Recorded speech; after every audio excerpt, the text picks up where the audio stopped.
దేవుని నామమునకు మహిమ కలుగును గాక.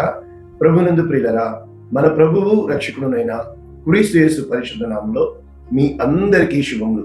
17వ తేదీ డిసెంబర్ మాసము 2025 సంవత్సరం.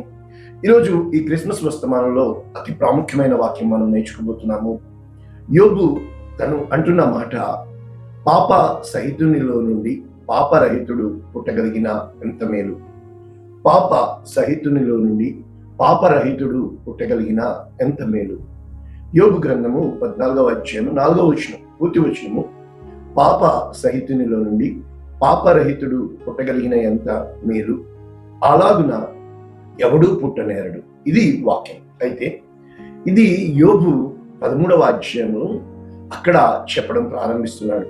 మనము యోబు గ్రంథం 13వ అధ్యాయము యోబు గారు మాట్లాడుతూ చక్కటి మాటలు ఏమన్నంటే, నేను సర్వశక్తిమంతుడైన దేవునితోటి వాదింపగోరుచున్నాను, ఆయనతో మాట్లాడతాను అని చెబుతూ, ఎందుకని అంటే యోబు యొక్క స్నేహితులు తాము దేవుని పక్షముగా ఉండి, దేవుడు నీకు ఇలాగ అన్యాయం చేయలేదు, నువ్వేదో చేసుంటావు కాబట్టి దేవుడు చేశాడు అని చెప్పి వారు యోబు మీద వేస్తున్న నిందలు యోబు కన్నీళ్లు విడిచుచు నేను మాట్లాడగోరుచున్నానని ఎన్నో మాటలు చెప్పచ్చు.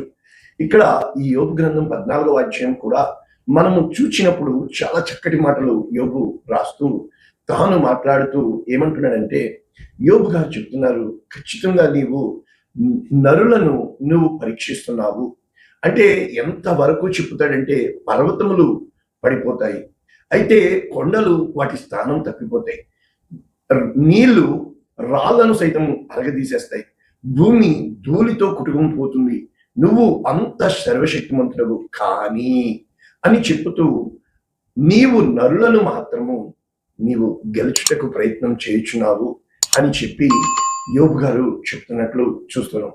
అయితే ఈ వాక్యం మనము ఏ విధంగా నేర్చుకోవచ్చు? ఒకసారి new international version, Job chapter 14:4, who can bring what is pure from impure? No. అంటే ఒక అపవిత్రమైన దానిలోంచి ఎవరైనా కూడా ఒక పవిత్రమైన దాన్ని తీయగలరా? ఎవరు చేయలేరు కదా అన్న మాట. మనము ఇక్కడ రెండు గుంపులు మనం చూస్తున్నాం, అపవిత్రమైనవి, పవిత్రమైనవి, ఇంప్యూర్ అండ్ ప్యూర్. అంటే చాలా విషయాల్లో మనము అసాధ్యము, సాధ్యము, న్యాయము, అన్యాయము, విశ్వాసము, అవిశ్వాసము, ప్రతి చోట కూడా రెండు గుంపులు మనకి ఉంటాయి, పరిసయ్యుడు, సుంకరి. చాలా విషయాల్లో నీతిమంతులు, అనీతిమంతులు అని చెప్పి మనకు తెలుసు. కానీ ఇక్కడ మనము నేర్చుకోవలసిన వాక్య భావం ఏంటంటే, యేసు క్రీస్తు ప్రభుల వారి జన్మ సైతము ఆయన అడుగుతాడు కదా, నా యందు పాపం ఉన్నదని మీరు ఎవరు రుజువు చేయగలరు? ఆయనే చెప్తాడు కదా, మీలో పాపము చేయనివాడు మొట్టమొదట రాయి వేయండి. కనుక చాలా విషయాల్లో మనం చేసేది మనకి కరెక్ట్గా అనిపిస్తుంది, కానీ ఒక్కటి మనం మర్చిపోతున్నాం, ఏంటంటే ఫాలెన్ నేచర్. ఈ ఫాలెన్ నేచర్ అంటే ఏంటంటే, ఆ ఆదికాండము 3వ అధ్యాయం తర్వాత మనలో పాప స్వభావము ప్రవేశించింది. కనుక మన కన్నులు చూసేదానికంటే, మన మైండ్ గ్రహించేదానికంటే, మన హృదయము ఆశపడేదానికంటే కూడా మించిందేదో అది దైవశక్తి. కనుక చాలా విషయాల్లో మనము మనకు తెలిసింది మాట్లాడడానికి ప్రయత్నం చేస్తూ ఉంటాం. ఇక్కడ సందర్భం చూసినప్పుడు యోబు స్నేహితులు యోబుని ఒక పక్కన పెట్టి వీరందరూ ఒక పక్కన మాట్లాడుతున్నట్టు చూస్తున్నాం. ఈ మధ్య ఉన్నవాడు ఉత్తరవాది, లేకపోతే న్యాయాధిపతి, తీర్పు తీర్చేవాడు దేవుడు గమనిస్తున్నాడు. కోర్టులో కూడా అంతే కదా, ఇటు వాది, ప్రతివాది. కనుక చాలా విషయాల్లో ఇద్దరు చెవియొగ్గి దేవుడు ఆలకిస్తూ ఉంటాడు మాట్లాడుకుంటుండగా. ఇద్దరి మధ్య దేవుడు ఉన్నాడు. ఇద్దరు సంభాషణ చేసేటప్పుడు అనగానే, నిన్ను వలె నీ పొరుగు వారిని ప్రేమించు, ప్రేమలో సమస్త దోషములను కప్పుతుంది, ప్రేమ క్షమిస్తుంది, ప్రేమ సహిస్తుంది. ఇప్పుడు పాపము సహించేవాడిలో పాపము రహితముడు అంటే లేనివాడు అని అనేకంటే, ఇక్కడ కీర్తనాకారుడు మనందరికీ తెలుసు 51లో రాస్తూ, దేవా నీ కృప చొప్పున, నీ వాత్సల్యము చొప్పున నన్ను కరుణించుము, నా అతిక్రమములను తుడిచివేము, నా దోషము పోవునట్లు నన్ను బాగుగా కడుగుము, నా పాపము పోవునట్లు నన్ను పవిత్రపరచుము. అని చెప్పుకుంటూ ఏమంటున్నాడు అని అంటే, నేను పాపములో పుట్టినవాడను, పాపములోనే నా తల్లి నన్ను గర్భమున ధరించాను. కనుక ఇవే మాటలు యోబు గారు అంటారు కదా. మనందరికీ తెలిసిందే యోబు గ్రంథము 25వ అధ్యాయంలో 4వ వచనంలో యోబు అంటున్నాడు, నరుడు దేవుని దృష్టికి నీతిమంతుడు ఎట్లు కాగలడు? స్త్రీకి పుట్టినవాడు ఆయన దృష్టికి ఎట్లు శుద్ధుడు కాగలడు? కనుక ఇవే మాటలు మనం చూసినప్పుడు పరిశుద్ధ గ్రంథము లేవీకాండం 11వ అధ్యాయం అంతా మనకి అపవిత్రమైనవి పవిత్రమైనవి అని చెప్పబడుతుంది. నీ దేవుడైన యెహోవా పరిశుద్ధుడు కనుక మీరు పరిశుద్ధులై ఉండవలను అని మనకి చెప్పబడుతుంది. అయితే మనము కొన్ని లేఖనాలు చూసినప్పుడు కీర్తన 143:2 ఏమంటున్నాడు? సజీవులలో ఒక్కడు నీ సన్నిధిని నీతిమంతుడుగా ఎంచబడు. మనందరికీ తెలిసిన వాక్యాలే. ఒక్కడు లేడు నీతిమంతుడు, ఒక్కడు లేడు, ఏ భేదము లేదు, అందరూ పాపం చేసి దేవుడు అనుగ్రహించు మహిమను పొందుకోలేకపోతున్నారు. ఇంకా మనం చూసినప్పుడు ప్రభునందు ప్రియులారా, సామెతలు 20వ అధ్యాయము 9వ వచనం, నా హృదయం శుద్ధపరచుకుని ఉన్నాను, పాపము పోగొట్టుకుని పవిత్రుడునైతిని అని ఎవరు అనగలరు? కనుక మనము పాపులము. పాపము అనేది నీవు నేను చేసినందువల్ల కాదు, మన తల్లి పాపంలో కలదు. ఆదాము వలన పాపము, పాపము వలన మరణము, మరణము నిత్య నాశనం అని మనకి రోమీయులకు రాసిన పత్రిక 5వ అధ్యాయం 12వ వచనం నుంచి మనకు తెలుస్తుంది.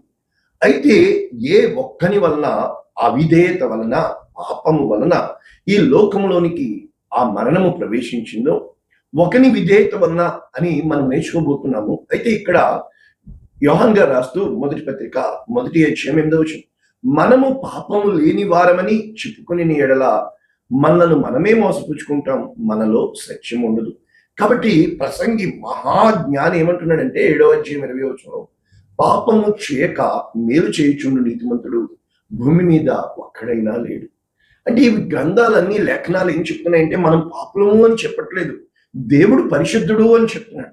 ఎప్పుడైతే దేవుడు పరిశుద్ధుడో ఏదైనా శుభ్రం చేయాలంటే, ఇప్పుడు బ్లోయర్ కొడితే దుమ్మంతా ఎగిరిపోతుంది, నీళ్ళతో కడిగితే శుద్ధి చేయగలుగుతాం.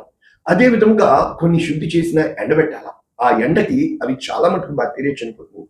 కానీ దేవుడు నిన్ను నన్ను అగ్నితో కూడా, మరి సువర్ణము శోధింపబడిన పిమ్మట అగ్ని వంటి శ్రమల తర్వాత సంపూర్ణమైన పరిపూర్ణమైన అనగా ఆ ప్యూర్ గోల్డ్ బయటకు వస్తుంది కదా, అగ్ని చేత శుద్ధి చేస్తారు.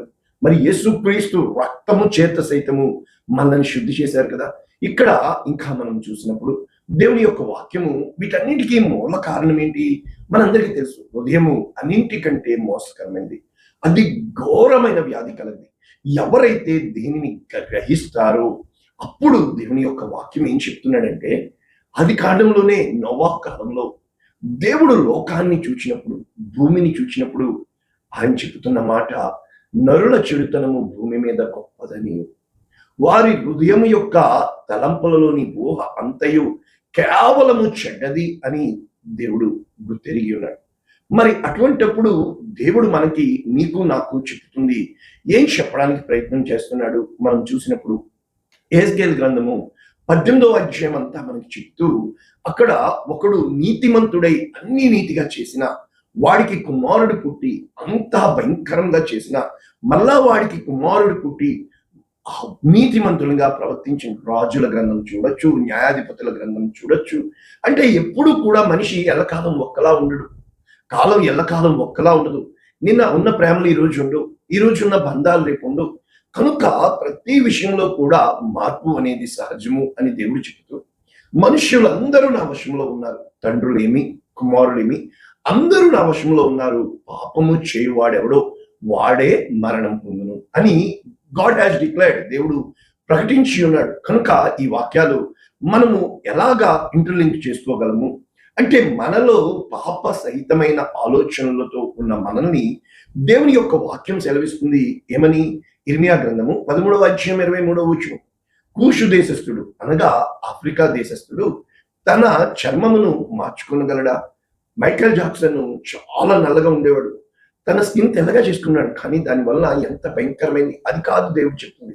అంటే దేవుడు స్వాభావికముగా ఇచ్చింది ఆ యొక్క, అంటాడు కదా, నీ తల వెంట్రుకల నీవు లెక్కింపబడి ఉన్నవి, నీవు దాన్ని ఒకటి తెల్లగా అయినా ఒకటి నల్లగా అయినా నువ్వు చేయలేవే అంటే నువ్వు రంగేసుకోవచ్చు, కానీ అది టెంపరీ కదా. చిరుత పులి తన మచ్చలను మార్చుకొనగలదా? కాబట్టి కీడు చేటుకు అలవాటు పడిపోయిన మీరు మేలు ఎలా చేయగలరు అని చెబుతూ, ఇవన్నీ ఇంటర్లింక్డ్. ఇవి ఎందుకు వాక్యం వివరిస్తున్నాము? వాక్యము మీకు అర్థం కావాలి. దేవుడు ఒక టాపిక్ మనకి ఇచ్చాడు. పాప సహితునిలోంచి పాపరహితుడు ఎలా వస్తాడు అది వివరించడానికి.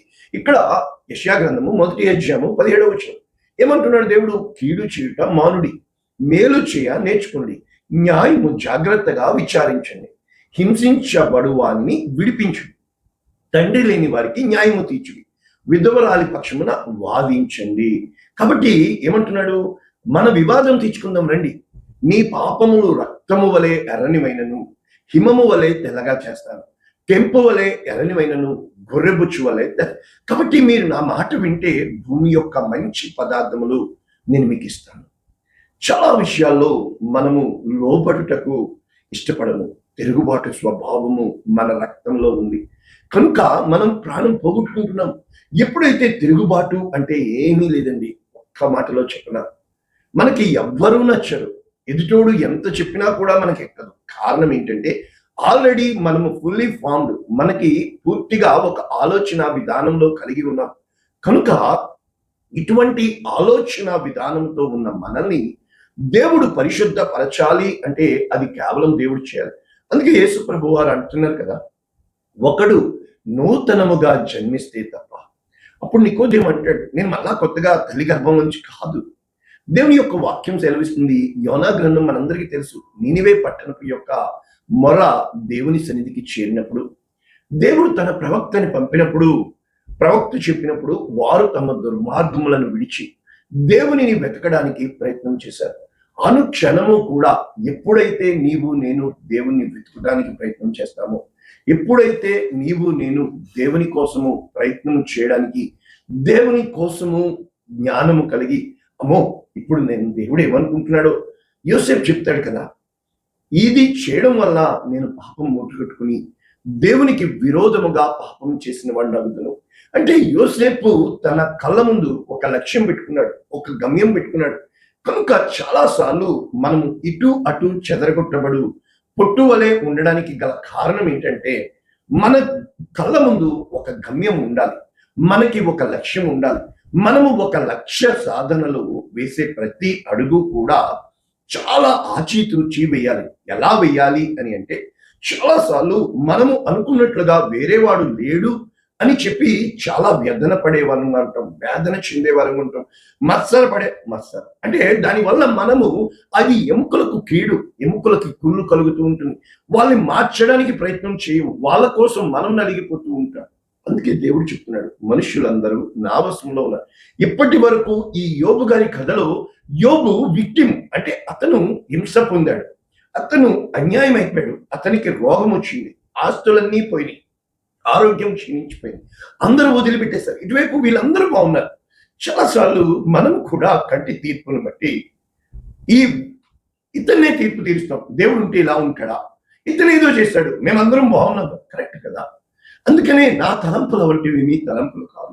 ఈ పరిశుద్ధ గ్రంథము కావచ్చు, ఈ పరిశుద్ధ యేసుక్రీస్తు జననము ఎలా వచ్చింది అంటే, దేవుడు ఎప్పుడూ కూడా నిందింపబడి వారి వైపు ఉంటాడు. ఏమంటాడు? ఆ మత్తయి సువార్త 25వ అధ్యాయం అంతా, గొర్రెలు మేకలు నేను వేరు చేస్తున్నాను, నేను రోగినై ఉంటిని, మీరు చూడ రాలేదు, నన్ను మీరు చూడవచ్చారని నీతిమంతులతో, నేను ఆకలితో అల్లాడిపోయాను, మీరు నాకు అన్నం పెట్టాడు. మనం ఎటు చూస్తాము, ఇటు అన్ని మనకి బాగున్నాయి కాదండి. ఈ అన్ని బాగున్న వైపు దేవుడు ఉండడు. ఏమీ లేని పేదవాళ్ళ వైపు ఇప్పుడు కూడా ఏమంటున్నాడు? విధవరాలి పక్షమున, అనాథ బిడ్డల పక్షమున, అభాగ్యుల పక్షమున వారితో నేను ఉంటాను. కనుక ఎప్పుడూ కూడా ఈ లోకము కంటి చూపును బట్టి, కంటికి ఇంపైన స్థితిని బట్టి తన మనసుకి నచ్చే విధంగా, కానీ ఏ రోజైతే దేవునికి మెచ్చే విధముగా ఉండాలి అంటే అది ఇరుకైన మార్గమని, అది చాలా కఠినమైన ఆ యొక్క డిసిప్లైన్ అంటారు, అంటే క్రమశిక్షణతో కూడిందని.